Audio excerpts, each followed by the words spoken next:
Con mucho gusto. Primero al maestro de maestros, Pepe Reveles.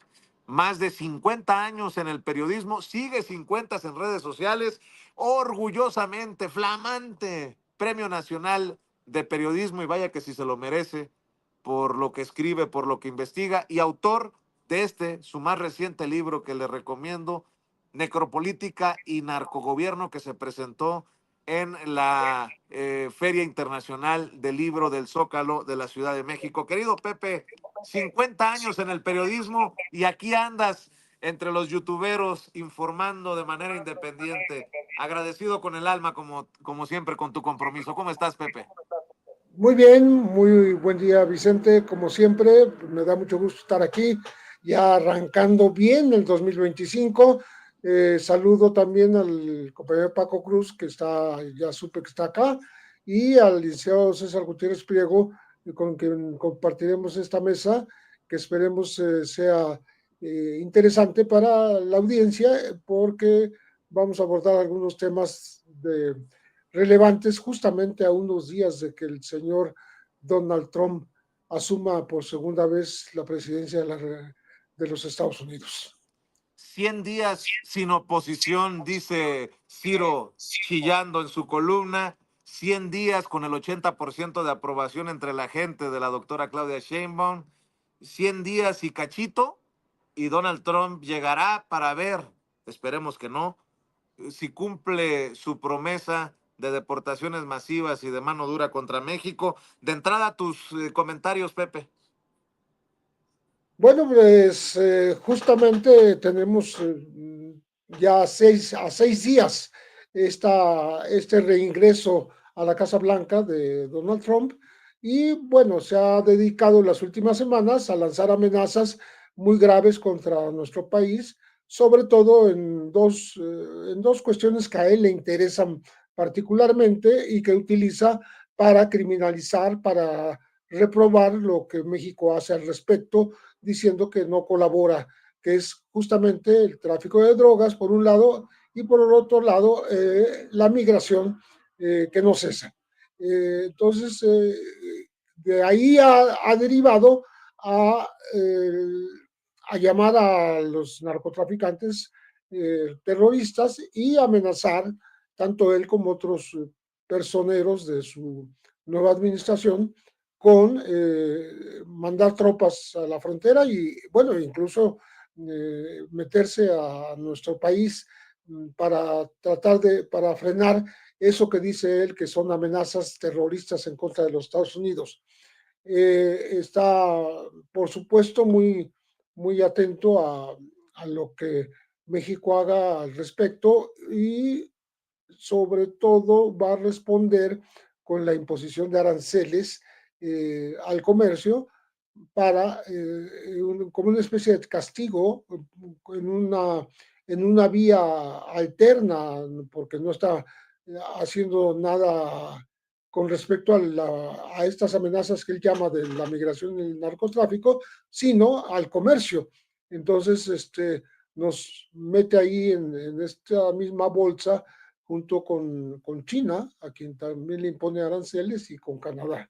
Entonces, no augura nada bueno esta segunda llegada de Trump a la presidencia, y debemos estar prevenidos. Me parece a mí que ha habido una buena actitud del gobierno de la presidenta Claudia Sheinbaum Pardo, pues contestándole puntualmente en cada ocasión en que él trata pues convertirse en lo que seguramente intentará hacer durante su mandato, un injerencista, un político que va a querer imponer los deseos de Washington, de la Casa Blanca, sobre lo que México haga, tratando de marcar una línea, y la respuesta ha sido: no sé, nosotros tenemos nuestro propio camino, somos un gobierno soberano, somos un país que tiene sus propias líneas a seguir en política de todo tipo, tanto en la cuestión de migración como en la cuestión tráfico de drogas y aquí se va a seguir trabajando independientemente de lo que opine la Casa Blanca.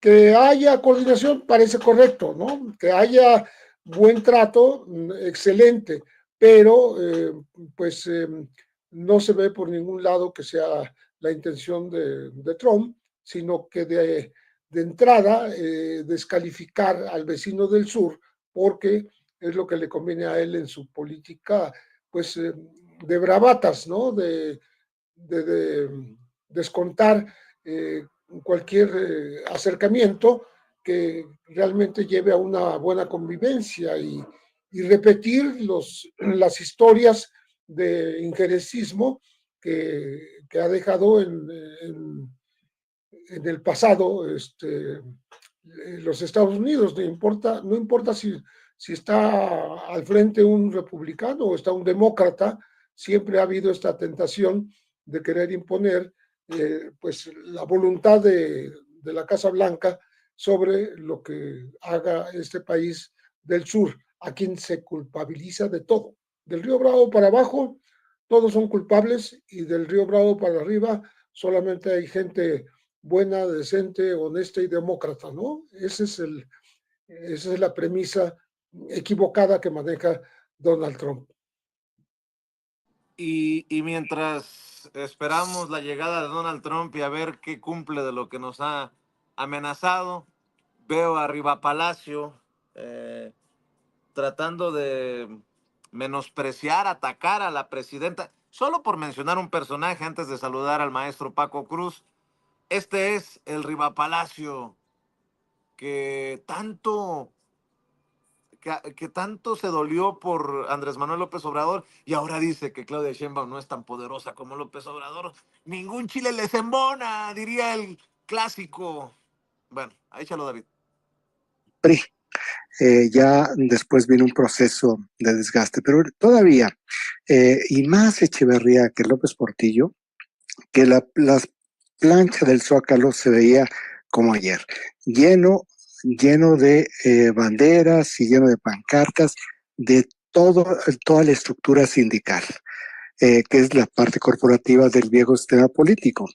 El sistema político se paraba en dos patas: el corporativismo, que lo representan los sindicatos, y el clientelismo, que eran todas estas políticas sociales y políticas de subsidio a digamos, a las clases en los deciles más altos.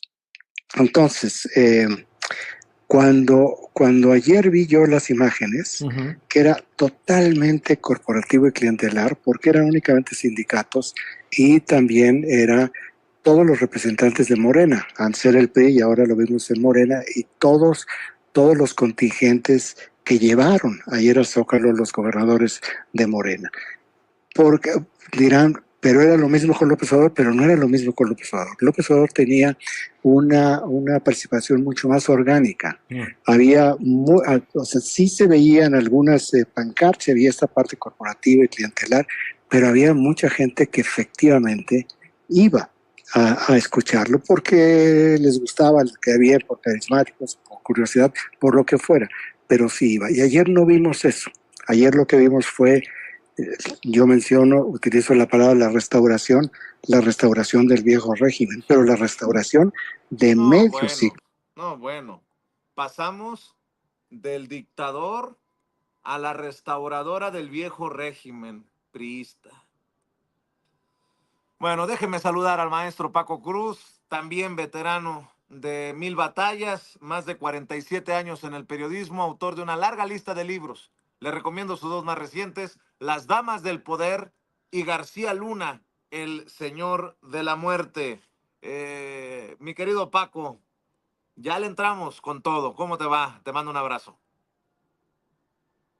A Vicente, ¿cómo estás? Un abrazote para Pepe también. El licenciado no sé si ya llegó, pero seguramente que nos Ya viene llegó, escuchando. El licenciado César Gutiérrez Priego. Ya llegó. Aquí está, ahí está, fíjate. Sí. Ahí está. Entonces, un abrazote para Pepe y para César. Para ti, mira, voy a empezar por Riva Palacio. ¿Quién habla? Yo le voy a poner el título: El vocero de Genaro García Luna. Mira nada más quién habla. El hombre que prácticamente quería ser presidente a ese personaje, buena persona, o yo digo pura buena persona, Genaro García Luna, era su vocero. Era su vocero. Había entre la lista te digo porque la había además, entre la lista de Genaro García Luna, el primer nombre, pero además no solo que yo lo digo, porque hay agentes de inteligencia que me dijeron, si tienes problemas, yo testifico. Yo testifico, a Raimundo Riva Palacio era el jefe de prensa no oficial, no formal de Genaro García Luna. Genaro García Luna digería la información que quería que conociera la prensa, que quería que manipularan los periodistas y un grupo de 5 agentes de inteligencia se la entregaba ya así digerida con las órdenes de Genaro García Luna. Ese hombre habla. ¿Quiénes estaban más en esta lista? Mira, nada más porque luego hablamos de Genaro García Luna, pues claro que estaba Loret de Mola, que era uno de los personajes ilustrados de Genaro García Luna.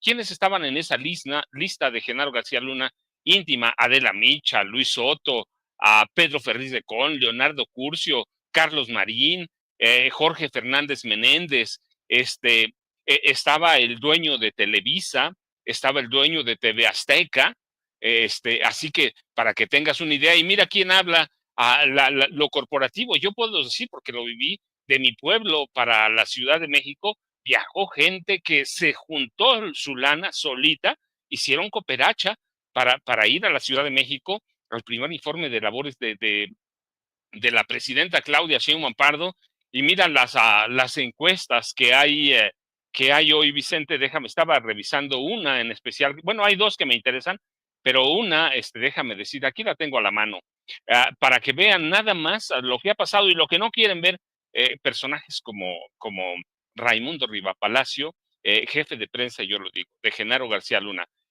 Hay una encuesta hoy bien importante que tiene en su primera plana El Financiero, y que voy a leer el encabezado, porque eso te da, esa es la del Universal, fíjate. No, El Financiero tiene una encuesta que viene en primera y luego pasa, te digo, a la página, déjame decirte, te digo, porque es bien interesante ver eso, en la página 32, Vicente, del Financiero. Déjame decirte, y es del Financiero, no lo digo yo, aumenta en México confianza en el gobierno. Pasa de 16% en 2018, cuando inició el gobierno del presidente Andrés Manuel López Obrador, a 52% en 2024. El registro más alto desde 1995, y es una encuesta de Latin Barómetro, que es cuando se empieza a tomar en 1995, y eso es lo que ha aumentado. Lo que no ve Raimundo Riva Palacio es eso. Es eso, que hay una confianza como nunca había habido ni en el gobierno de López Obrador, en el gobierno de Claudia Sheinbaum Pardo. Así que lo que no ven es eso, y no lo van a ver, y eso lo voy a vincular con otro tema que estabas mencionando, con Ciro Gómez Leiva, con la columna de Ciro Gómez Leiva que apareció en el periódico El Excelsior, que es allí donde publica él. 6 años se tardó Ciro. 6 años. Otros personajes como Riva Palacio no lo van a ver, pero 6 años se tardó para reconocer lo que nosotros hemos venido diciendo por años, Vicente. La oposición está derrotada, está aplastada, no sabe qué hacer, no encuentra caminos, está desinflada, no tiene líderes, no entiende para dónde va, no tiene proyecto. Así que esos son los periodistas ilustrados de Genaro García Luna, porque él los llamaba ilustrados. Así que allí tienes más o menos la respuesta. No lo van a ver, no lo va a entender. No sé qué le pasó a Ciro ayer. Yo supongo que uno tiene de pronto su arranque de 5 minutos de sinceridad, Vicente. Así que Ciro Gómez Leiva entró en sus 5 minutos de, pues esa es la realidad. No existe la oposición en México. Así que, sin oposición, sin líderes, sin proyectos, sin nada. Él dice ni nada. Tienen allí a Claudia y no dice nada, porque están atomizados, están perdidos en algo que no entienden que está pasando en este país. Riva Palacio recurre al Echeverriato, recurre a los regímenes. José López Portillo verdaderamente no entiende lo que está pasando con esto. No entiende que el proceso para formar un partido es bien diferente y que comparar a Luis Echeverría, a José López Portillo con lo que pasó el domingo en el Zócalo de la Ciudad de México, verdaderamente es caer en el simplismo, pero es lo que son, caer en el simplismo, en la lucubración, no entienden lo que pasa y por eso lo vinculo con lo de Ciro. Ciro tardó 6 años en darse cuenta de lo que hemos dicho por años sin censura, Vicente. No existe oposición en este país y no entienden lo que está pasando en las encuestas.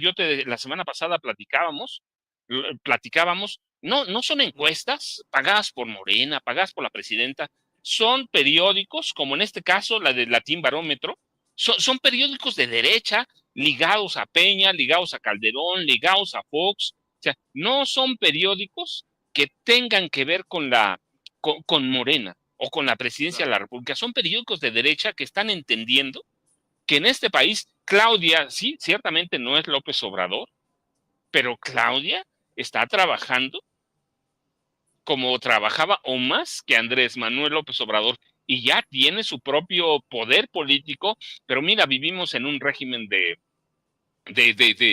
machismo, en un régimen misógino. Aquí lo dijimos claramente, uno de los principales retos, una vez que Claudia Sheinbaum Pardo tome posesión, es destruir a aquella cultura machista, aquella cultura patriarcal que tenemos histórica, ¿va? Eso es clarísimo. Entonces, pero periodistas viejos como Raimundo, como Ciro, pues nunca van a entender, aunque yo digo, pues, ¿qué le pasó a Ciro? No lo sé verdaderamente, pero no van a entender lo que está pasando, no entienden el fenómeno del cambio en este país, no entienden la politización de la gente, no entienden nada, y justamente por eso los hace irrelevantes, Vicente, eso los hace nada prácticamente. Tienen medios, sí, abiertamente hay que decirlo, los viejos medios de comunicación, la prensa corporativa existe, está ahí en TV Azteca, Televisa, El Universal, el Grupo Imagen, El Sol, la cadena de los soles, al que vayas. Y los estados igual, hay 4 o 5 periódicos que se salvan, que son independientes, Z de Tijuana, por ejemplo, pero la mayoría de los periódicos son los mismos, la misma vieja mafia de dueños de periódicos. No entienden, no ven a entender, y yo diría lo que dicen en mi pueblo: falta les hace el chayote y se nota, Vicente. Pues yo nada más voy a decir que ahora qué van a decir de Ciro. Por menos de lo que escribió Ciro en Excelsior, nos decían pinches chayoteros vendidos, les llegaron al precio, etcétera, etcétera, etcétera. Bueno, déjenme saludar también al abogado, hermano, querido César Gutiérrez Priego, a quien saludamos con mucho gusto. Y ustedes saben que escribe una columna que se publica todos los martes en La Silla Rota, y quiero hacer referencia a ello para continuar con esta conversación. El abogado especialista en Derecho Penal, Derecho Militar y Seguridad Nacional ya llegó. 100 días de gobierno, 100 días de la estrategia de seguridad. ¿Ha dado buenos resultados? ¿No? ¿Qué? ¿Qué pasa en temas de seguridad desde la perspectiva de César Gutiérrez Priego? Ya que empezamos, mi querido César, pues vamos con todo. Te mando un abrazo, querido César. Vicente, un placer saludarte como siempre. Paco, Pepe, un placer. No me pierdo por nada, por más que tengamos trabajo, la plática que tenemos todos los martes en esta mesa de seguridad. Y sí, Vicente, mira, me parecía relevante hablar sobre el tema con todo y que ya tenía algunos días que se habían hecho muchos análisis respecto a los primeros 100 días. Si bien es cierto, hay muchos puntos que se tendrían que comentar, me centro en lo que es la seguridad. Y creo que es importante porque es uno de las áreas de oportunidad que más se ha hecho hincapié en este gobierno, porque hay que reconocer y recordar algo. Se tergiversó mucho la frase del presidente de abrazos no balazos, y lo que se buscaba era forzosamente crear una narrativa de que no se estaba yendo en contra de los grupos criminales porque no existía esa violencia desmedida que habíamos vivido en otros sexenios. Y siempre lo he dicho, ¿no? No es necesario tener nada más las armas, sino tener la estrategia, porque lo pudimos ver. en el sexenio de Felipe Calderón, se utilizó muchísimo la violencia, se desató y se sacó a las Fuerzas Armadas sin un marco jurídico, y eso lo que hizo fue crear una situación en que México parecería que estaba viviendo una guerra civil, porque la violencia creció de una forma exponencial que no se veía desde los tiempos de la Revolución. ¿Cuál ha sido el problema? Tú puedes sacar al ejército, tú puedes sacar a la Guardia Nacional, crear la Guardia Nacional, sacar a la Armada de México, pero si no tienes tú los mecanismos jurídicos para que ellos puedan estar haciendo funciones de seguridad pública, si no tienes tú las herramientas jurídicas ni utilizas de forma correcta las herramientas tecnológicas, porque hay que recordar que compraron en su momento estos detectores moleculares que resultaron ser un fiasco, que no servían realmente para detectar si se traían drogas o no, y que se detuvo a muchísimas personas que eran inocentes, pero que se utilizaban de forma en que en donde sí venían gentes con drogas, con cargamentos, no hubiera ningún problema y que pudieran pasar sin ninguna revisión, porque pues, este aparato detector molecular pues decía que no. ¿Por qué? Porque se podía manipular. Cuando nosotros entendemos que esto tiene que ser un conjunto tanto de reformas como de coordinación, como de actuar entre los diferentes órganos del gobierno a nivel federal, a nivel local, que lo que tú necesitas no es nada más sacar y llevar la violencia a diferentes regiones del país. La violencia es única y exclusivamente el contrapeso a la violencia que generan los delincuentes, y que el Estado, que es realmente quien puede ejercerla como tal de forma legal, la utiliza para contrarrestar a estos grupos criminales. Cuando nosotros empezamos a ver esto, y siendo muy claros, son los primeros 100 días, nadie ha dicho ya se acabó la inseguridad, nadie está diciendo ya la hicimos, no hay ningún problema, no, pero sí te deja las bases, porque es un pequeño corte de caja, y dices, esto es lo que hemos hecho en los primeros 100 días, es algo que se ha vuelto muy mediático y muy político, no solo en México, sino a nivel mundial, es más de países sajones como en los Estados Unidos o países europeos, pero que en México se ha tomado también la modalidad de hacer un corte de caja, de salir, informar a la gente y que vean qué es lo que está sucediendo. Me parece que ha sido tan bueno el trabajo, por lo menos en materia de seguridad, que nos da esperanza de creer que las cosas se pueden mejorar. Y eso que apenas a inicios de este año se dio la reforma al artículo 21 constitucional que le da facultades a la Secretaría de Seguridad y Protección Ciudadana para que puedan realizar trabajo de investigación. Eso pues, es una herramienta jurídica, porque la intención no solamente es salir a detener delincuentes, y es lo que yo les decía. Señalan muchos, bravo, Felipe Calderón sí salió a pelear contra los grupos criminales. Yo le pregunto a Paco y a Pepe, que salvo que ellos conocen del tema, salvo aquellos narcotraficantes de alto perfil que fueron extraditados a Estados Unidos y que la gran mayoría de ellos terminaron convirtiendo en testigos protegidos, díganme qué otro alto perfil de la delincuencia organizada en tiempos de Felipe Calderón que fue detenido, sigue detenido en México, para que vean lo que fue la farsa. Y recordamos nada más el michoacanazo, ¿no? ¿Cuál es la problemática que hemos tenido? Que muchas de esas detenciones pues no tienen el marco jurídico para cuando llegas ante el Poder Judicial se puedan fundamentar para que existan vinculaciones a proceso y, lo más importante, sentencias condenatorias en contra de estos criminales.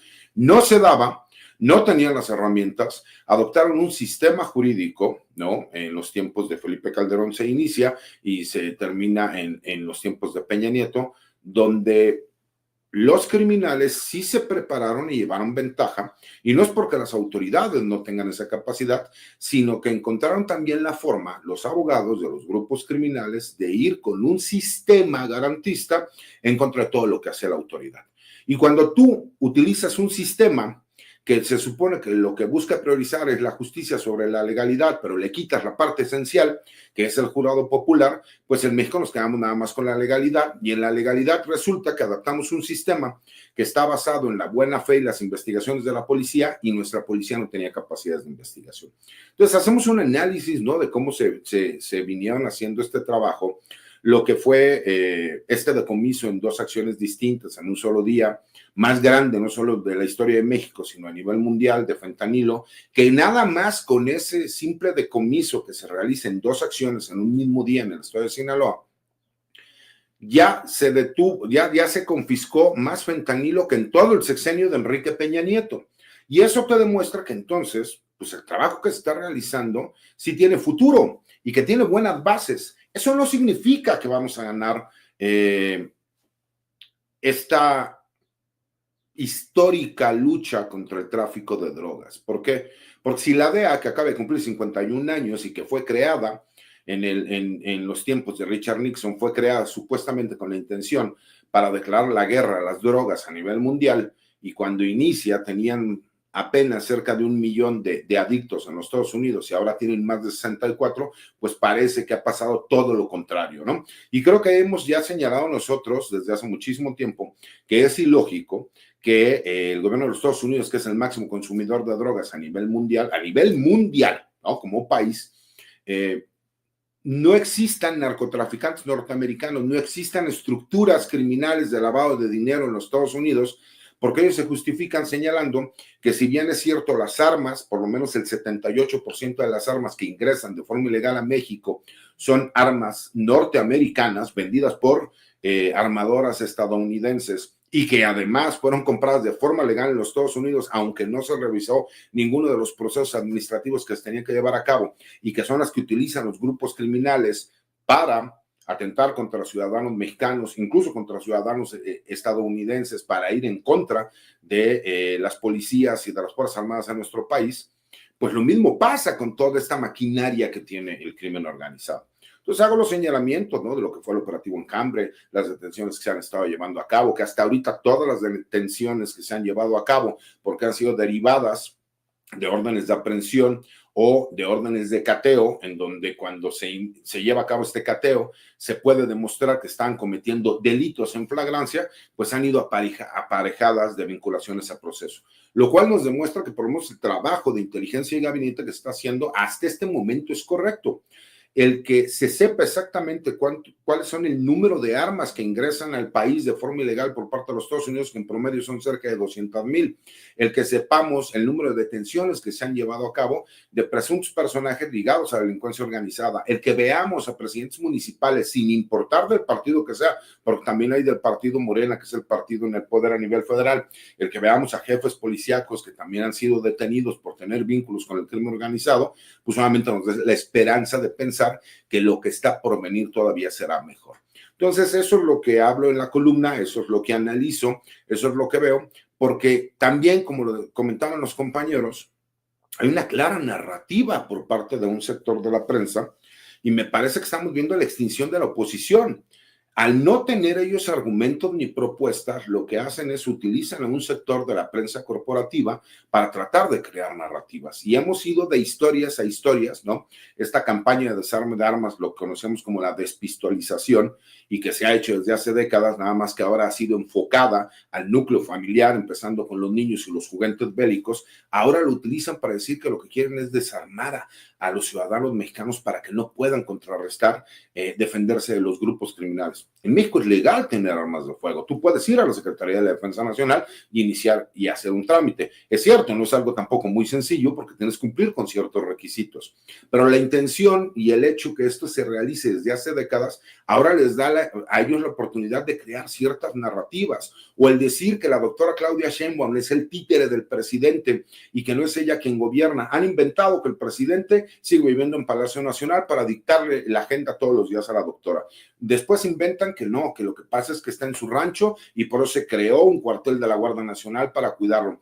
Han tratado de inventar historias según sus fuentes, que siguen siendo las fuentes de Palacio, pero las que avientan agua, en donde vemos a personajes como Riva Palacio tan desesperado porque ya no hay recursos de apapacho como había anteriormente, lo que se conoce como el Chayote, a un Jorge Fernández Menéndez, o a todos estos personajes que están acostumbrados a vivir del erario, que lo único que les queda es la desesperación de sus berrinches al tratar de crear narrativas e historias que ellos mismos se retuitean, ellos mismos comentan las columnas y ellos mismos tratan de generar una tendencia, pero que la sociedad mexicana ya está tan politizada que no ha podido cuajar. Por lo mismo, me parece que estamos viendo lo que va a ser la extinción de estos medios de comunicación. Ver a una revista como Proceso, que era un referente, yo me imagino a Pepe, el dolor que debe de sentir de ver una revista como Proceso, porque yo conozco a Pepe como un periodista que escribía en esa revista, lo que ha de pensar ahora de lo que ha sucedido con lo que era un referente del periodismo a nivel nacional y mundial. Cómo se convirtió en un pasquín de la derecha, porque lo que buscaba o lo que quería era apoyar una narrativa y que ya no sustentó los hechos. O ver a una periodista como Anabel Hernández, que en algún momento pensé que tenía credibilidad y que ahora ya se sube a hacer señalamientos porque un tercero, el cual no puedes verificar ni se verifica lo que dice, la hace a ella salir, porque ya ha entendido esa parte legal, es que no lo digo yo, lo dice un tercero. Entonces con eso ella se lava las manos. Cuando demuestras pruebas de que se puede llevar a cabo algo, pues entonces sí tú puedes salir a hacer una imputación. Pero ellos ya han tenido una narrativa que curiosamente viene con la idea de lo que busca el gobierno de los Estados Unidos para presionar a México y que están todos los elementos, desde quién es el embajador, las narrativas de los medios de comunicación, el utilizar a un periódico como el New York Times que ha perdido toda credibilidad. Y me parece que es obligación de las personas que conocemos un poco el tema decirlo como es. No se ha acabado con la inseguridad en el país, pero por lo menos estamos dejando buenas bases en los primeros 100 días, Vicente.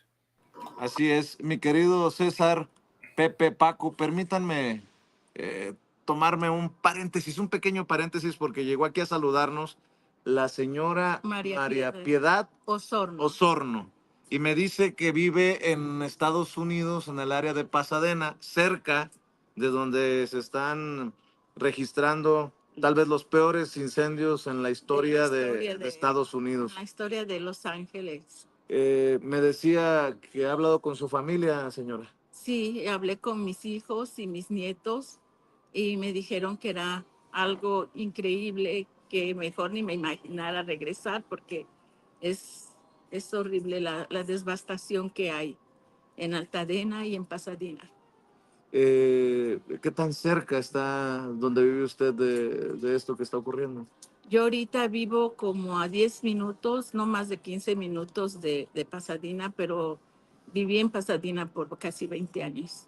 Y estas zonas que se están devastando, ¿hay familiares, amigos que se han resultado afectados? Sí, amistades de años, amigos que han perdido completamente su trabajo porque Altadena es zona de mucho mexicano. Se habla mucho de Palisades, de Santa Mónica. Porque ahí viven los ricos. Porque ahí viven los ricos, pero en la zona de Altadena y Pasadena vive mucho hispano, que eran jardineros, trabajaban limpiando albercas, mujeres que nos dedicábamos a limpiar casas, a cuidar niños, y está muy difícil la situación por allá. Le gana el sentimiento. Sí, porque es mi comunidad del Sagrado Corazón en Altadena, que en nuestra parroquia se estaba quemando. También ya no vivo allí, pero somos hermanos, aunque vivimos retirados, formamos una familia. Nosotros llegamos a ese país sin nada de familia, solamente mi esposo y yo, pero allá crecieron también mis hijos. Entonces, ¿vienen por razones religiosas a México? No, ahorita vine a visitar a mi familia, tenía más de 3 años que no venía y me vine el día 3 de enero. Perdón que le pregunte, pero la veo muy aferrada a su fe, la veo con el crucifijo. Sí, nosotros en Altadena fue donde empecé mi vida, tuve mi encuentro con el Señor en la iglesia del Sagrado Corazón de Jesús en Altadena, que gracias a Dios nuestro diácono José Luis Díaz fue el que se dio cuenta y la pudo con otros parroquianos poder salvarla. Salvaron la iglesia. Salvaron la iglesia, sí. Y qué bueno que me recuerda, porque el área de Altadena, de Pasadena, tiene muchos mexicano-estadounidenses. Así es. Y mucha gente que trabaja en esas zonas. Yo les decía que Pacific Palisades puede ser una zona de millonarios, pero pues ahí es donde trabaja mucha de nuestra raza. Exactamente, la mayoría de hispanos trabajamos o sea, de primera generación que llegamos, ese es nuestro trabajo, limpiar casas, cuidar niños, de babysitters, de jardineros. Gracias a Dios ya muchos de nuestros hijos son profesionistas y en el caso mío mis 2 hijos son profesores, a la gloria de Dios, que con sacrificios pudimos mandarlos a la universidad.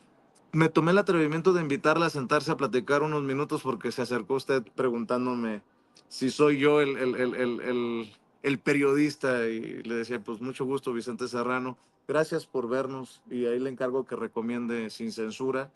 Eh, lo que podemos nosotros ofrecer es ser ese vínculo entre los que estamos aquí y los que estamos allá. Le agradezco infinitamente esta oportunidad y era algo que traía en mi corazón porque he escuchado que hablan mucho del incendio que está en Malibu, pero no hablan mucho de toda la pérdida que hubo en Altadena y en Pasadena, porque fueron escuelas también que fueron incendiadas. Mi hijo es profesor de historia en una de las escuelas de Pasadena y hablaba con él en esta mañana y me estaba diciendo cómo están. No la quiero agobiar. Dos cosas antes de agradecerle. ¿Qué piensa de la ayuda que está enviando México? La presidenta ha enviado algunas cuadrillas de bomberos.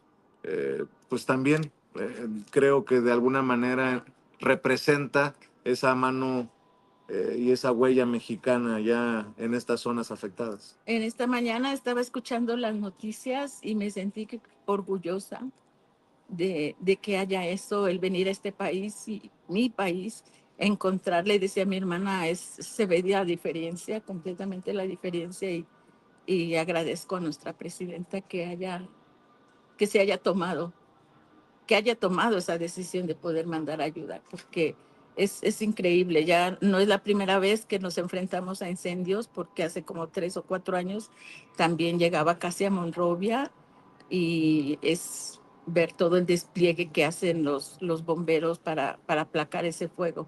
Entonces ahorita no, lo que más necesitamos es mucha ayuda para poder, y que sobre todo que bajen esos vientos que son tan peligrosos. Los vientos de Santa Ana, ¿no? Sí. Mientras suenan las campanas de la Catedral Metropolitana, alguna buena señal de que estemos platicando, Así ¿no? es, así es. Señora, usted se toma el tiempo de decir, hey, prestemos la atención también a nuestra gente. No solamente son millonarios, no solamente es Pacific Palisades. ¿Qué piensa del presidente que va a asumir en Estados Unidos pues, que debería, creo yo, de tomar en cuenta esa mano, que no importa si tiene papeles o no tiene papeles, que puede ayudar a reconstruir estas zonas? ¿Qué piensa de la llegada de Donald Trump y la posibilidad de las deportaciones masivas? Pues yo lo único que confío es en Dios, en que ha de conmover el corazón de este nuevo presidente. No puede ser tan indiferente al dolor, a todo lo que se está pasando, que ponga en primer plano las deportaciones.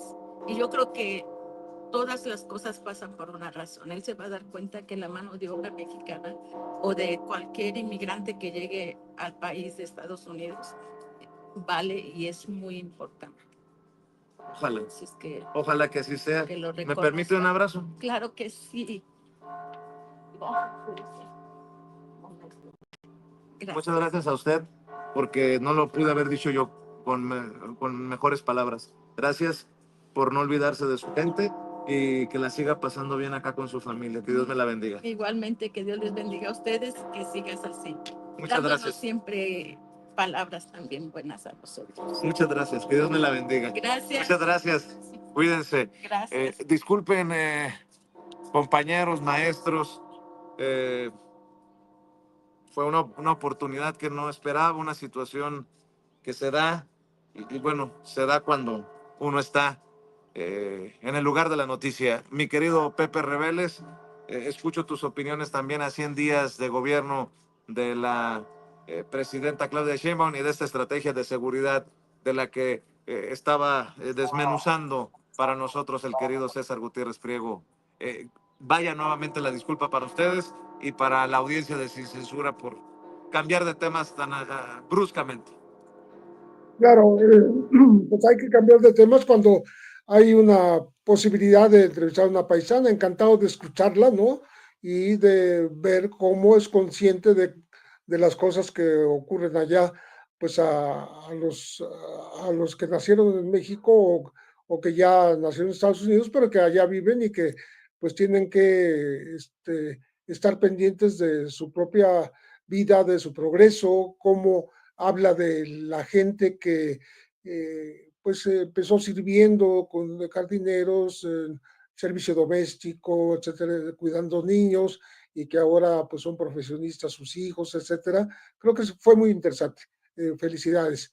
Pero volviendo a lo que analizaba el licenciado César Gutiérrez Priego, sobre todo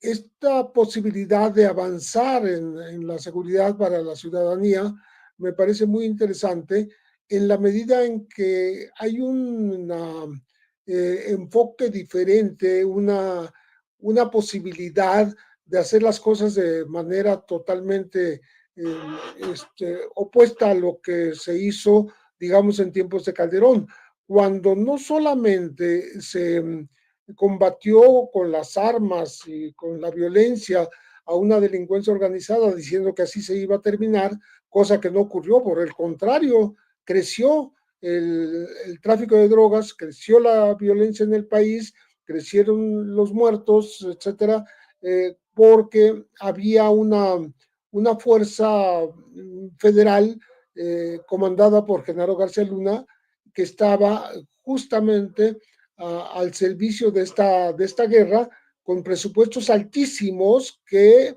se emplearon corruptamente para proteger justamente a los cárteles de la droga, al de Sinaloa muy específicamente, que es algo que no digo yo, sino que es la acusación central, la acusación principal que le hicieron en Estados Unidos y que le costó 38 años de cárcel como una condena a Genaro García Luna. No, pero yo digo que es todavía más grave que eso, porque la búsqueda de la confrontación callejera justificaba los presupuestos y justificaba toda acción violenta por parte del gobierno que parecía y daba la apariencia de estar combatiendo a los principales líderes de la delincuencia organizada, y como mencionó el licenciado Gutiérrez Priego, muchos de ellos ya ni siquiera están más allá de los personajes más famosos que fueron extraditados a Estados Unidos, ni siquiera siguen en la cárcel, ¿no? En el caso de Genaro García Luna, no se le acusó con esas palabras, pero sí estuvo al frente de un gobierno que imponía su ley sobre sobre la muerte. De eso hablo en el libro de Necropolítica y Narcogobierno. Necropolítica porque estaba poniendo justamente todos los presupuestos y la fuerza federal, presupuestos que eran 9 veces más altos que los de Vicente Fox inmediatamente, y toda la fuerza de la Policía Federal al servicio de un grupo criminal. Y para eso no solo ayudaba con comisiones falsas de los propios comandantes y grupos de agentes a diversas entidades del país, iban a hacer ese trabajo de muerte al servicio del cártel de Sinaloa. Y después lo reportaban como confrontaciones callejeras y como si lo hubiesen ejecutado justamente los sicarios de los traficantes, cosa que no era así, lo ejecutaban los policías federales. Eso no se mencionó con ese detalle durante el proceso a García Luna, pero es lo que ocurría realmente. La repercusión de todo ese perversión de la misión de las policías en el país, y de su corrupción y de su pues conversión en servidores del tráfico, se tuvo que dar justamente en esto que Andrés Manuel López Obrador llamó en su momento narcogobierno, ¿no? Pero era esa necropolítica, o sea, la muerte como camino de consolidación del narcotráfico. Esto obviamente no se remedia en unos cuantos meses, sino esa política llegó a permear hasta la fecha, ¿no? De tal manera que lo que se está haciendo ahora en el nuevo gobierno de la presidenta Claudia Sheinbaum es precisamente modificar ese tipo de servicios a la delincuencia, ese tipo de confrontaciones callejeras que no frenan un tráfico de drogas ni el avance de la violencia y la criminalidad, sino que han hecho que crezca la delincuencia en estos años. Entonces, yo creo que es muy importante que se cambie la estrategia, que se cambie el rumbo, que se cambien las prioridades, que se deje de hacer una caricatura de aquella frase que pronunció Andrés Manuel López Obrador de abrazos no balazos. Lo que quiso decir es precisamente que no se buscaría estar confrontándose con los delincuentes justamente como para no agitar un avispero sin tener los remedios a la mano. Los remedios que son la inteligencia, la coordinación, la comunicación entre las diversas fuerzas que intervienen en la creación de un sistema pues en el que haya más seguridad, ¿no? Como son las Fuerzas Armadas, tanto la Marina como la Guardia Nacional, como el Ejército, pero también las policías federales y estatales, ¿no? Porque las municipales ya sabemos que desgraciadamente no pueden hacer gran cosa en contra de la delincuencia de sus propias alcaldías, de sus propios territorios municipales, porque son muy débiles frente a frente a esta embestida, frente a esta imposición que hacen los poderes fácticos, ¿no? Hay muchos vacíos de poder, zonas que son dominadas por la delincuencia y que todavía no logran revertir los presidentes municipales una sujeción a lo que mandan esas delincuencias locales, ¿no? Las que, por cierto, se apoderan de las obras públicas, de la seguridad municipal y que llegan en tiempo de elecciones a poner o quitar candidatos y si no obedecen a los dictados de estos mandatos delincuenciales locales, pues terminan muriéndose, ¿no? Por eso hay cada vez más asesinatos de alcaldes y están en la contabilidad histórica de los últimos años. Entonces, creo que el hecho de que se pueda corroborar con cifras el avance en contra de la delincuencia y en favor de la seguridad es un buen comienzo de estos primeros 100 días del gobierno de Claudia Sheinbaum, ¿no? Son resultados que no se están inventando, que son merecedores de encomio y pues de la solidaridad de la gente para que apoye a esta estrategia que no es de confrontación, dejó de serlo para ser de inteligencia y de puesta al día de cada una de las autoridades que intervienen para que se coordinen, para que no haya dispersión de esfuerzos, ni tampoco desperdicio de gastos, ¿no? En el servicio a la seguridad ciudadana. Por cierto, si me permiten dejar otros dos temas sobre la mesa antes de ir con Paco y con el abogado César Gutiérrez Priego. Hablando de confrontaciones, Pepe, Paco, César, Guadalupe Tadei, la consejera presidenta del INE, asegura que le parece extremadamente perversa la narrativa de que un juez quiera anular la participación de los ciudadanos en el proceso del 1 de junio próximo para elegir ministros, ministras, magistrados, magistradas, jueces y juezas. Esto es lo que dice Guadalupe Tadei.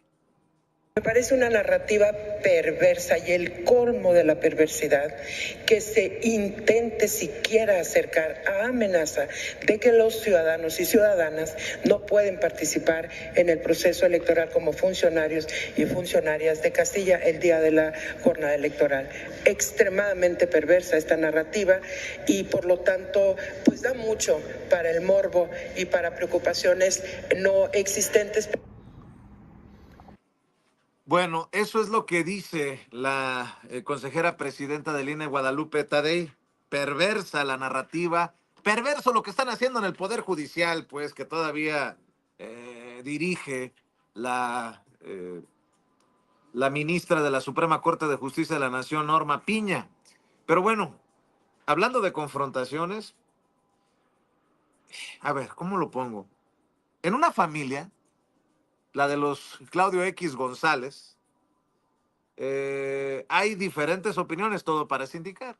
Mientras vemos al vizconde de México, Claudio X, el Junior, decir que Claudia Sheinbaum es la continuidad de López Obrador y se tira de patadas, casi, cuidado con la dictadura, pues el papá anda en gira de medios, estuvo con Azucena Oresti, después de reconocerle también a la presidenta Claudia Sheinbaum, como se lo mostrábamos ayer en Sin Censura, luego de la presentación del Plan México.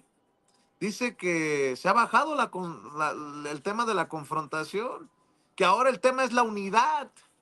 Ándale, unidad.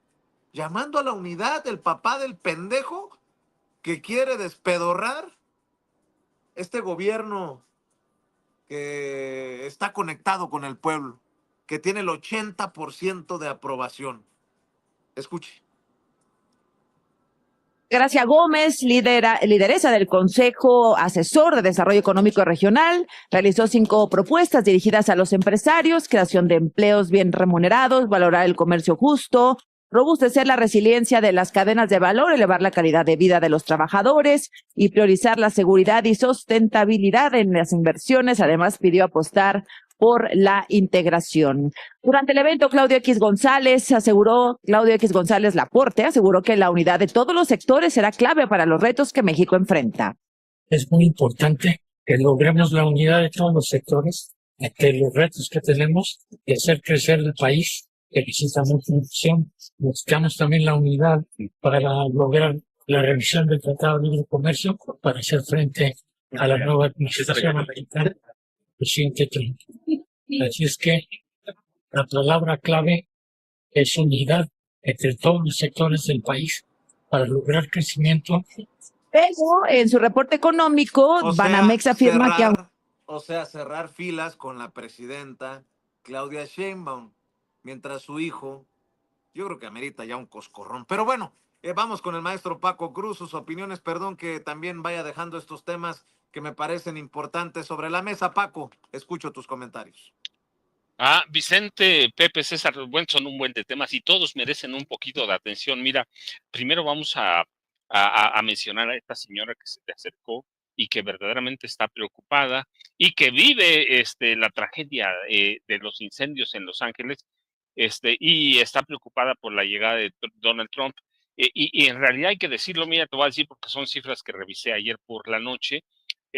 Los migrantes mexicanos contribuyeron en 2023 con 324,000 millones de dólares en impuestos al erario de Estados Unidos. Es decir, un mexicano pagó $1.38 en impuestos, mientras que un estadounidense pagó $0.69. Ese es el valor de los migrantes.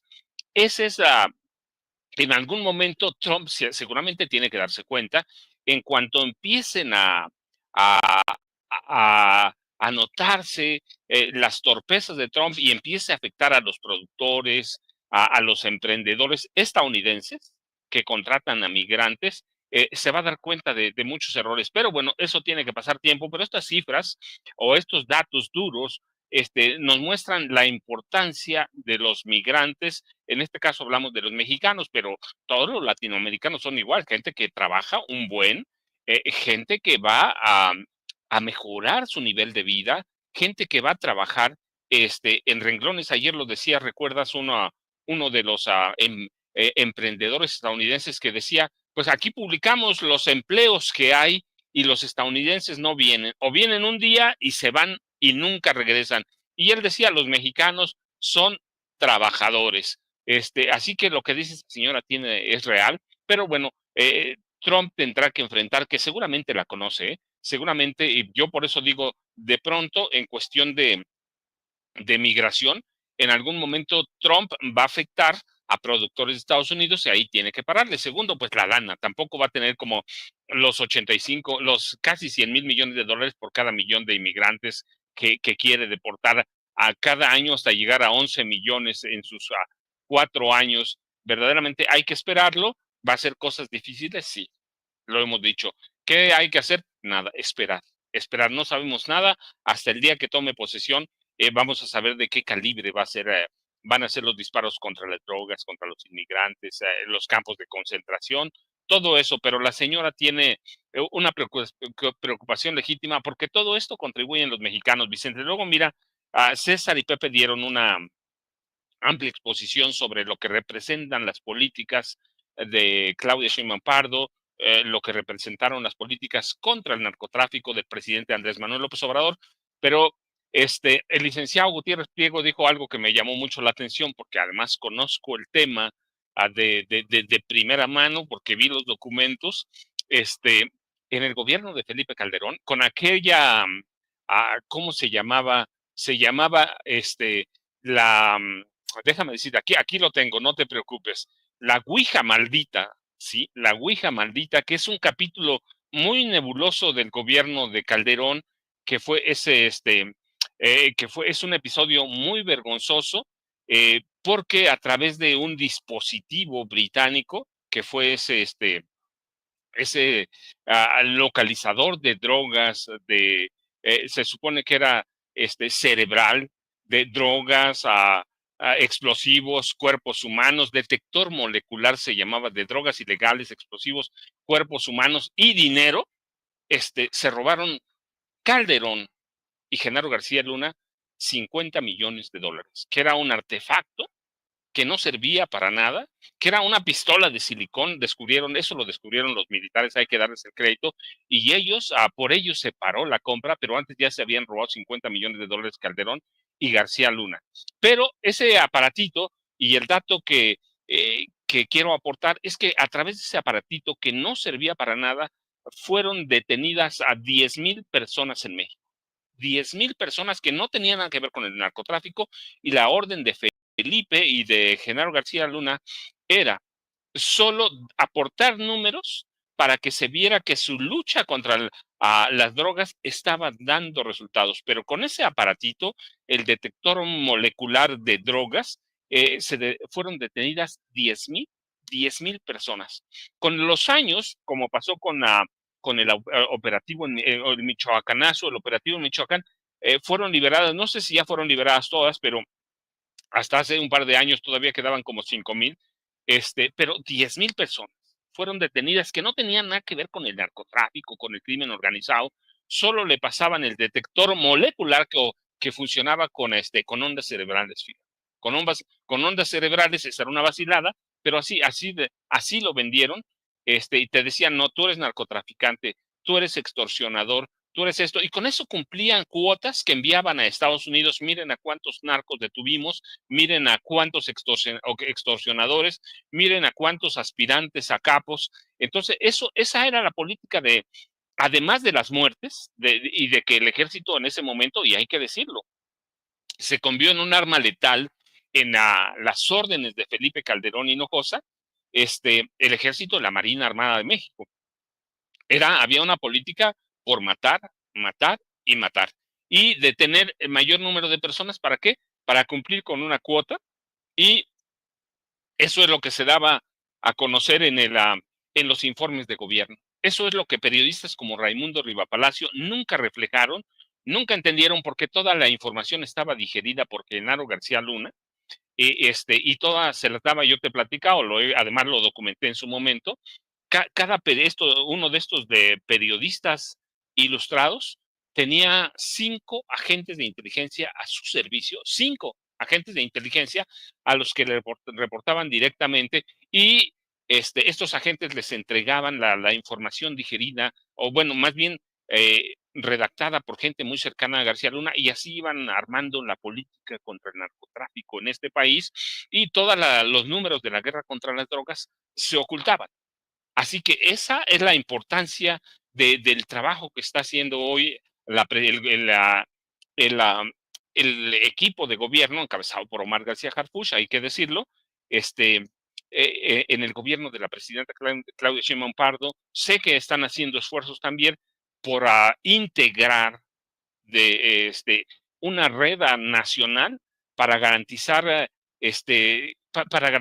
perdón, una red nacional de radiocomunicación que comunique a los 3 niveles de gobierno. Eso ya se ha hecho, empezó en 1982, lo he señalado, pero es el primer esfuerzo que se hace por quitar el monopolio al ejército que tenía desde 1982 toda la radiocomunicación. Así que si había elementos corrompidos en el ejército, como pasó con Ayotzinapa abiertamente, pues nunca nos íbamos a enterar. La matanza de San Fernando, la matanza de Acteal con Cedillo, la de San Fernando con Calderón, 72 más matanzas que no nos enterábamos. ¿Por qué? Porque la radiocomunicación de este país estaba controlada solo por el ejército, de tal forma que nunca nos enterábamos, sino solo lo que en el caso del gobierno Calderón o Peña, el ejército nos daba. Hoy hay esfuerzos por eliminar a estos elementos que controlaban desde los C5, lo llamamos C5, C1, C2, C3, C4. Hay esfuerzos y quieren armar una red nueva de radiocomunicación. Seguramente lo van a lograr con el poder que hay. Y eso es parte del esfuerzo de la lucha contra el crimen organizado, parte de redimensionar, redireccionar, sin quitar la prioridad como la. At Granger, we're for the ones who pay attention to every little detail, the ones who fuss, tinker, and sweat the small stuff. Because you know the tiniest thing can make the biggest difference when it comes to keeping business moving. We get it. We're the same way, offering access to product experts to help you quickly and easily find what you need. So whatever your industry, you know you're always getting professional-grade products. Call, click Grainger.com, or just stop by. Grainger, for the ones who get it done. Entenderlo eso, el trabajo del gobierno es a someter la violencia y tratar de aminorar los impactos lo más que se pueda. Se puede hacer, sí se puede hacer. Los chinos lo pudieron hacer y que tienen experiencia, 2 guerras contra las drogas, ¿sí? 2 guerras antes en el siglo XIX. Así que se puede, sí, pero luego hay que ver el otro lado. También Estados Unidos, no solo por las armas que nos envía, que mira, tienen registro de 200,000 por año. Bueno, y déjame decirte, lo que yo vi en los apuntes de Genaro García Luna, tenía en sus archivos registro de 500,000 armas ilegales que entraron a México, permitidas por él y por Felipe Calderón. Armas ilegales, 500,000. Y Genaro García Luna sabía dónde estaban, quiénes las tenían o quién tenía cada arma. Había de todos los calibres, lanzamisiles, lanzagranadas. Así que va a ser complicadísimo, pero pues lo están haciendo. Y del otro lado, pues en Estados Unidos, y hay que verlo otra vez, es un negocio. Y si el narcotráfico o el tráfico de drogas cotizara en la bolsa de Nueva York, en el Dow Jones, mira, todos los días sería la mejor empresa de Estados Unidos. El narcotráfico es un negocio de Estados Unidos, por eso no vemos cárteles, por eso no vemos capos, por eso no vemos nada. Los grandes dineros se quedan allá. Hace como 5 o 6 años hice un estudio revisando los datos de Hacienda, y mira, y el negocio del narcotráfico en México dejaba una derrama de 100,000 millones de dólares. ¿A dónde están? Bueno, pues entre el gobierno, los capos, los gobiernos de entonces, los capos, y imagínate cuánto o de qué nivel era el negocio en Estados Unidos. Sí que no se va a acabar, pero la idea es aminorar todo el impacto del narcotráfico, que eso implica el consumo, la adicción a las drogas, y ese es el esfuerzo que debemos apoyar. Y te digo otros, yo vi que están trabajando en crear un nuevo sistema de radiocomunicación, que el que tenemos viene de 82, así que es inservible. Lo sé porque en algún momento mi padre me documentó cómo estaban trabajando y cómo se controlaba la radiocomunicación. Lo he dicho, el ejército la controlaba. Hoy hay nuevos esfuerzos y están trabajando. Están trabajando, no con los números que daba Calderón, que ya te dije, 10,000, imagínate cuántos capturaban por día, pero están capturando, hay capos, hay droga, lo decía el licenciado Gutiérrez Priego, como nunca, más que en el gobierno de Enrique Peña Nieto están trabajando, y eso es lo que hay que apoyar. Eso es lo que hay que apoyar y eso es lo que está haciendo el gobierno, pero bueno, todavía falta, sí, bueno, pero están trabajando, Vicente, y hay que, de momento hay que decirlo, están trabajando. 100 días de gobierno, la estrategia está caminando, ya esperaremos, pero de momento se trabaja para todo eso, Vicente. Así es, querido Paco. Mi querido César, vamos a cerrar la ronda en esta mesa de todos los martes contigo, pero déjame también mencionar que en el último discurso de Anthony Blinken como secretario de Estado de Estados Unidos, lo han interrumpido con protestas y con gritos y lo han llamado el ministro del genocidio en Gaza. La gente se levanta, el pueblo responde a los gobernantes, no solamente en México, también allá, en el imperio, en Estados Unidos. Mi querido César, escucho tus comentarios para cerrar la mesa. Fíjate, Vicente, que son fenómenos que vemos a nivel mundial. La gente está mucho más documentada, ya no es tan fácil que los medios hegemónicos de comunicación, porque ya no hay hegemonía al compartir la información. Y eso es una gran ventaja, reconociendo que medios como el tuyo, las redes sociales, han abierto un paradigma de información y de conocimiento que la gente puede fácilmente verificar de forma personal. Digo, por supuesto que hay gente que le gusta seguir informándose en el chat de las tías y tratando de buscar información afín, a lo mejor a su ideología política o a lo que ellos quisieran que fuera la ideología política, ¿no? Y cuando nosotros vemos este tipo de situaciones, pues obviamente retomamos lo que hemos estado viendo. Hay tiempos de cambio a nivel mundial. Estamos viendo cómo lo que nosotros conocimos como un imperio, por lo menos en los 48 años de vida que yo tengo, que es el gobierno de los Estados Unidos, ya no tiene la factibilidad de poder realizar todo lo que quiera, cuando quiera y como quiera. Pero sí vemos, ¿no?, ciertas tendencias en lugares en donde tienen ciertos intereses. Un ejemplo, por ejemplo, es Venezuela.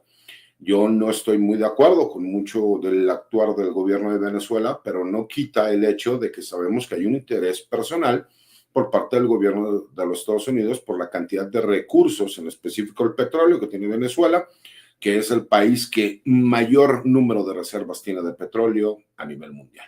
Cuando nosotros nos damos cuenta de eso y entendemos lo que pasó en los últimos sexenios en el país, en donde se buscó forzosamente utilizar gobiernos que lo que nos hablaban era de energías limpias y que los fósiles, ¿no?, ya no iban a servir, pues era con la intención de vender las empresas nacionales a extranjeros. Llegaron a grados que ningún gobierno priista, cuando era hegemónicamente el PRI, se hubiera atrevido. Vender o intentar vender Pemex, privatizar CFE y hacer así con la mayoría de las empresas del Estado y que se manejaban recursos naturales. Cuando tú te das cuenta que pasa ese tipo de situaciones y que ahora nuevamente estamos viendo el interés por parte de un imperio, de un país poderoso como lo es Estados Unidos, de ir en específico, ¿no?, por ciertos puntos geográficos y geopolíticamente importantes que tienen que ver con los recursos naturales, como Groenlandia, como el hecho del Canal de Panamá, como lo que sucede en Venezuela, y utilizar narrativas en contra de México, porque no puedes utilizar otra narrativa que no sea hablar de los grupos criminales y del narcotráfico en el país para tratar de tener una intervención o por lo menos presionar al gobierno de México. Tuvimos un ejemplo muy claro, ¿no? Y ya lo decía algún expresidente de los Estados Unidos cuando llegó Lázaro Cárdenas, que el problema en México era que cuando llegara la democracia no iban a seguir teniendo ellos el control sobre el país. ¿Por qué? Pues porque incluso Paco lo ha comentado aquí abiertamente con datos duros, en donde muchos de los expresidentes de México, y también Pepe lo ha señalado, está corroborado que fueron agentes de la CIA y que trabajaban para el gobierno de los Estados Unidos. Y yo te puedo asegurar que lo mismo pasará con varios secretarios de Estados y que yo sigo teniendo dudas de algunos secretarios de la defensa que no se ha corroborado, pero que yo tengo duda que hayan trabajado con esta Agencia Central de Inteligencia. Cuando nosotros nos damos cuenta de esto y cuando nos damos cuenta que la gente tiene mayor conocimiento de qué es lo que sucede, cómo suceden las cosas, que no puedes tapar el sol con un dedo, pues obviamente te das cuenta de qué es lo que está pasando en realidad. Y un ejemplo claro fue lo que la paisana que se acercó ahí contigo señala. Estamos viviendo una tragedia como lo que está sucediendo en California y estamos hablando del país con la mayor tecnología del mundo o uno de los países que tiene mayor tecnología a nivel mundial, con recursos naturales y con una capacidad como para que el gobierno federal apoyara al estado de California a sofocar estos incendios. Y mejor la reciprocidad internacional por parte del gobierno mexicano y del gobierno canadiense para apoyar al estado de California es quien en estos esfuerzos están tratando de controlar lo que parece incontrolable, ¿no? Como bien lo señalaba la señora, lo que nosotros vemos en los videos es nada en comparación de lo que está sucediendo en el día a día, ¿no? Y cuando tú ves este tipo de situaciones, pues te das cuenta que hay un interés político, porque me parece que capacidad del gobierno de los Estados Unidos se habría para tratar de apoyarlo, pero políticamente a lo mejor lo que quieren es no apoyar a un gobernador que es de un partido demócrata cuando va a entrar un gobierno republicano. Me parece, porque hemos visto incluso, ¿no?, el manejo de la información, por lo menos en la red social X, anteriormente Twitter, y sabemos que Elon Musk es una persona muy cercana a Donald Trump, cuando hacen señalamientos en contra del gobernador. Eso se ha estado replicando en diferentes partes del mundo. Y no es coincidencia que esos ataques que haga Donald Trump son en específico por algunos puntos que son de interés en cuanto a recursos naturales del gobierno de los Estados Unidos. Por eso me llama todavía más la atención aquellos comentócratas, aquellos periodistas y aquellos medios de comunicación que tratan de alinear el comentario para atacar al gobierno de México, y ya son ataques tan burdos que son señalamientos, ¿no?, muy misóginos al señalar que la doctora Claudia Sheinbaum es nada más un títere del presidente Andrés Manuel López Obrador, cuando entendamos que incluso la doctora Claudia Sheinbaum llega con mejores condiciones para ejercer el poder que incluso el mismo expresidente Andrés Manuel López Obrador. Es tratar de restar esa capacidad porque lo que quieren es que la presidenta diera un manotazo en la mesa y a lo mejor fuera en contra de las políticas de gobierno que tuvo el presidente Andrés Manuel López Obrador, para tratar de que hubiera un rompimiento. Ellos saben, ¿no?, y como lo comentaba en el comentario anterior, la extinción de la oposición es más que clara. Los mismos opositores ya están creando un nuevo partido porque saben que está podrido la oposición en este país. Dime qué posibilidades tiene el PRI, dime qué posibilidades tiene el PAN, ¿no? Cuando incluso quien ahora dirige al PAN es una persona acusada de ser el líder y el creador de un grupo político con intereses inmobiliarios que se apoderó de muchos sectores de la Ciudad de México y del área conurbada del Estado de México. Cuando tú ves ese tipo de situaciones, actos de corrupción y que no conectan con la gente, pues te das cuenta que la misma oposición no tiene posibilidad y entonces necesitan ir de la mano de intereses extranjeros. Ahora la pregunta sería, ¿tú crees que ellos están sumando estos intereses extranjeros porque se les ocurrió? ¿Tú crees que vemos a personajes como Denise Dresser, que recordemos en Wikileaks salió señalada que ella era informante del gobierno de los Estados Unidos y que se hace mención también de varios otros periodistas? No es coincidencia, mi querido Vicente, mi querido Paco, mi querido Pepe, no es coincidencia escuchar ahora a Anabel Hernández salir con un discurso de que pues va en contra de Omar García Harfuch, pero curiosamente se encontró con que también la doctora Claudia Sheinbaum, cuando durante 6 años de gobierno, o un poco más de 5 años de gobierno en la Ciudad de México, nunca hubo un señalamiento de ese tipo, porque no existe para poder conectarla, ¿no?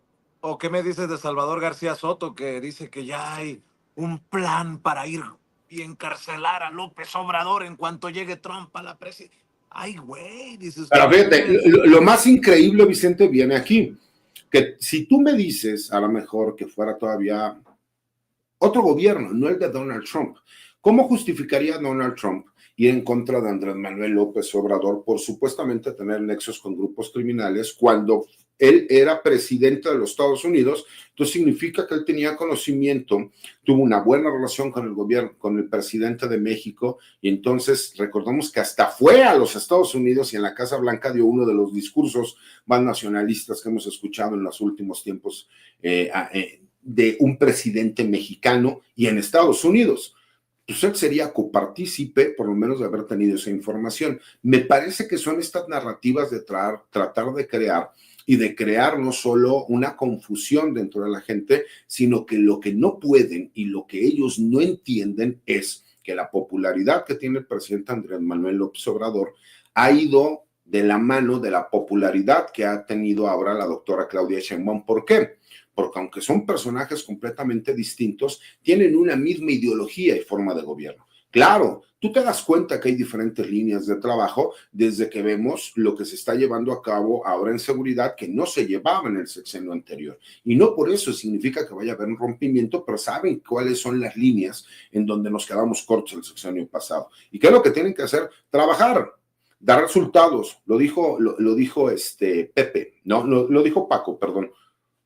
Paco no está muy de acuerdo y ha documentado y ha escrito sobre Omar García Harfuch. Y aún así reconoce el trabajo que estaba haciendo, porque el trabajo, aunque la imagen es Omar García Harfuch, lo han estado realizando cientos de miles de soldados mexicanos, de guardias nacionales, de marinos, de policías.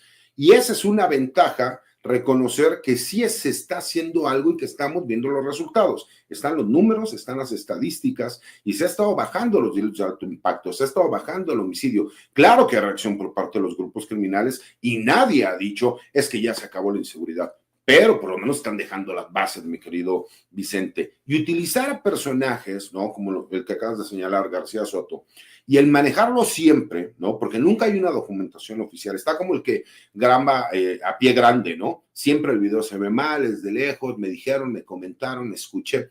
Es crear esas narrativas, porque lo que no pueden permitir es que la popularidad de la presidenta siga creciendo. Y piensan que si hay un rompimiento entre la doctora Claudia Sheinbaum y el presidente Andrés Manuel López Obrador, la popularidad de la presidenta va a venir hacia abajo. Y no pueden permitir, imagínate, que a lo mejor en las elecciones, si en este momento tiene el 78%, casi 80% de aceptación, significa que incluso los que no votaron por ella cuando fueron las elecciones, ahora están a favor y de acuerdo con cómo está ejerciendo el gobierno.